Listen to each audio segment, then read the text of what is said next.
বাংলাদেশে তাদের একটি মানে মানে অত্যন্ত ব্রুটাল মানে পুলিশ বাহিনী রয়েছে, তাদের গোয়েন্দা সংস্থা রয়েছে, তাদের একটি আর্মি রয়েছে, এবং পার্শ্ববর্তী একটি দেশ মিশরের মতো তাদের পার্শ্ববর্তী একটি দেশ তাদের সমর্থক, বাংলাদেশেও পার্শ্ববর্তী একটি দেশ তাদের সমর্থক।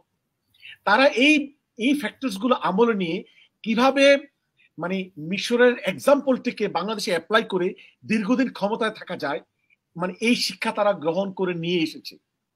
আজকে ব্রিটিশ পার্লামেন্টে ডক্টর রূপা হক যে প্রশ্নটি উত্থাপন করেছেন, সরকার পক্ষ থেকে যেই জবাব দেওয়া হয়েছে, জাতিসংঘ থেকে যেই বক্তব্য দেওয়া হয়েছে, ইউরোপিয়ান ইউনিয়ন থেকে যে বক্তব্য দেওয়া হয়েছে, তারপর স্টেট ডিপার্টমেন্ট থেকে যে বক্তব্য দেওয়া হয়েছে, human rights watch, amnesty international সহ আন্তর্জাতিক মানবাধিকার সংস্থা সকলেই কিন্তু ছাত্র জনতার অধিকারের পক্ষে, এবং সরকারকে তারা একিউজ করছে।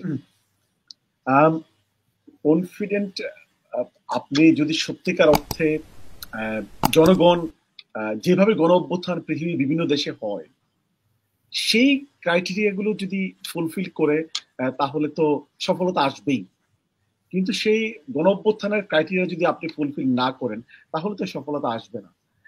দেখুন, বাংলাদেশে এইবার সফল হওয়ার সম্ভাবনা আছে যদি, আমি যে কথাটি বললাম, এইবার আন্দোলনটি কিন্তু কোনো দলের, বিএনপি, জামাত অথবা কোনো রাজনৈতিক দলের আন্দোলন নয়, এটি জনগণের আন্দোলন। এবং বিএনপি জামাত এখানে সহায়ক শক্তি, অথবা বলতে পারেন তারা বড় ধরনের সহায়ক শক্তি। যেই আন্দোলনে জনগণ জড়িয়ে যায়, শ্রীলঙ্কাতে জনগণ জড়িয়ে গেছে, ইজিপ্টে যখন আন্দোলন হয় আমি সেখানে ছিলাম, জনগণ আন্দোলনটাকে এগিয়ে নিয়ে গেছে, এরপরে ইখওয়ানুল মুসলিমিন মানে ব্রাদারহুড আন্দোলনকে সমর্থন দিয়েছে। আমি কিন্তু সিমিলার চিত্র বাংলাদেশে রেপ্লিকেট হওয়ার সম্ভাবনা দেখছি, যে জনগণ তাদের দাবি দেওয়া অধিকারের জন্য তারা রাজপথে নেমে এসেছে এবং তারা স্যাক্রিফাইস করতে প্রস্তুত, এবং তারা স্যাক্রিফাইস করেছে। এটি কিন্তু মুখের কথা নয়, বাংলাদেশের জনগণ এই স্যাক্রিফাইস করে। আমি এই বাংলাদেশকে কখনোই কল্পনা করি নাই যে বাংলাদেশের সাধারণ ছাত্র জনতা এইভাবে দেশের জন্য, অধিকারের জন্য, মানে ছোট ছোট বাচ্চাই ধরা যায় এদেরকে, যে 18 থেকে 24 বা সর্বোচ্চ 30 এরকম হবে। ইয়েস, আমি ওদের বয়সের চেয়ে অনেক বেশি বয়স, আমি লন্ডন থাকি। এই বাংলাদেশ কিন্তু আমি দেখি নাই।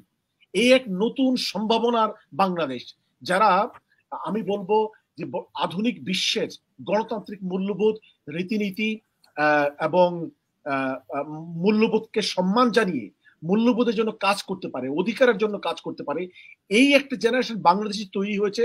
এর জন্য আমি গর্ববোধ করি। এর জন্য তারা নতুন দেশের জন্য, নতুন বাংলাদেশের জন্য, নতুন মানচিত্রের জন্য তারা রক্ত দিয়েছে। তাদেরকে আমি শ্রদ্ধা করি।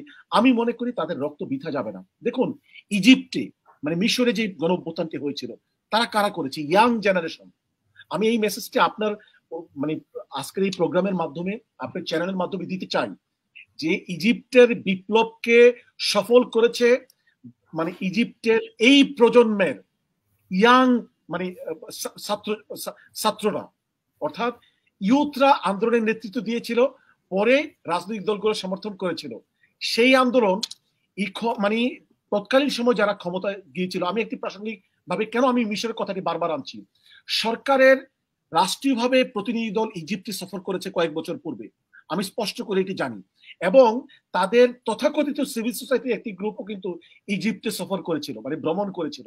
কেন করেছিল? ইজিপ্ট একটি মুসলিম প্রধান দেশ, বাংলাদেশ একটি মুসলিম প্রধান দেশ, এবং বাংলাদেশে ইসলামপন্থীদের অনেক বড় ধরনের মানে অবদান রয়েছে, অথবা মানে রাজপথে আন্দোলনে ভূমিকা রয়েছে। তারা ইজিপ্টের পরিবেশটিকে তারা অবজার্ভ করতে গিয়েছে, ইজিপ্ট থেকে তারা কিভাবে শিক্ষা নিতে পারে, বাংলাদেশে কিভাবে এটাকে রেপ্লিকেট করে ক্ষমতায় থাকা যায়। ইজিপ্টে একটি স্ট্রং ব্রুটাল পুলিশ বাহিনী ছিল, সিক্রেট সোসাইটি ছিল, সিক্রেট সার্ভিস ছিল, আর্মি ছিল, এবং পার্শ্ববর্তী ইসরায়েল নামে একটি গণহত্যাকারী দেশ ছিল, যাদের সাথে যারা ক্ষমতাসীন তাদের সম্পর্ক ছিল। এখন আসুন বাংলাদেশে কি মিল?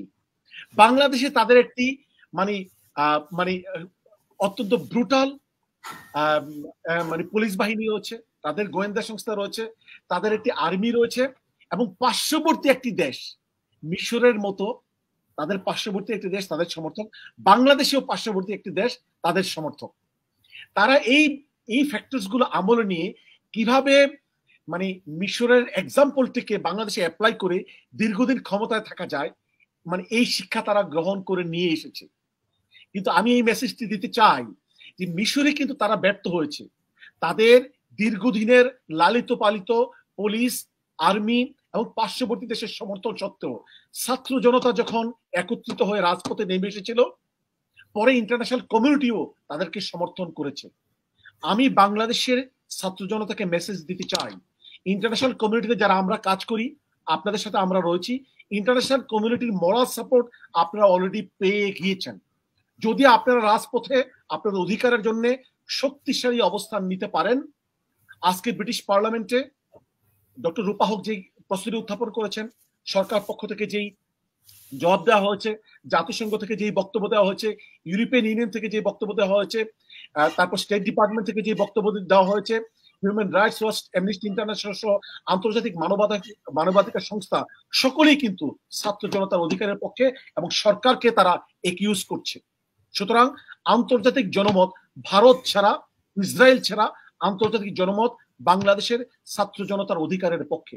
তারা যদি রাজপথে থাকে এবং বিরোধী দল বিএনপি, জামাত সহ বিরোধী দল যদি সকলে ঐক্যবদ্ধ থাকে, তাদেরকে সমর্থন চালিয়ে যায়, যেটা ডক্টর মারুফ মল্লিক আশাবাদ ব্যক্ত করেছেন, তাহলে আমার অভিজ্ঞতা বলছে বাংলাদেশের ছাত্র জনতার এই আন্দোলন সফল হতে বাধ্য। কোনো শক্তি তাদের আন্দোলনকে দমিয়ে রাখতে পারবে না। ধন্যবাদ।